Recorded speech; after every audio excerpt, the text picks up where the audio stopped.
আসসালামু আলাইকুম take tips 24 চ্যানেলে আপনাদেরকে স্বাগতম। আজকের ভিডিওতে আপনারা জানতে পারবেন কিভাবে বাংলা ফন্ট আনতে হয় মাইক্রোসফট ওয়ার্ডে।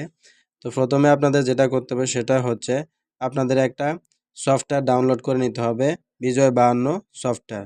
তো সফটওয়্যার ডাউনলোড করার পরে সফটওয়্যারটা ইনস্টল করবেন। তো ইনস্টল করার পরে এরকম দেখুন উপরে বিজয় 52 এরকম এক আইকন আসবে।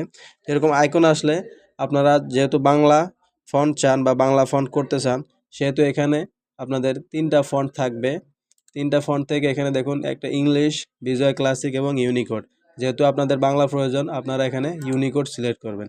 ইউনিকোড সিলেক্ট করার পরে আপনারা এখানে টেক্সটে এসে এখন আপনারা টাইপ করবেন। তো দেখুন আমার বাংলা ফন্ট এখানে চলে এসেছে। তো এখন যদি আপনারা চান যে আবার আমার ইংলিশ ফন্ট প্রয়োজন, সেম আপনারা এখানে দেখুন, এখানে যাবেন।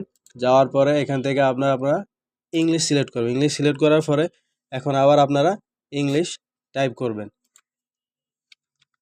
দেখুন এখন ইংলিশ টাইপ হয়ে গেছে।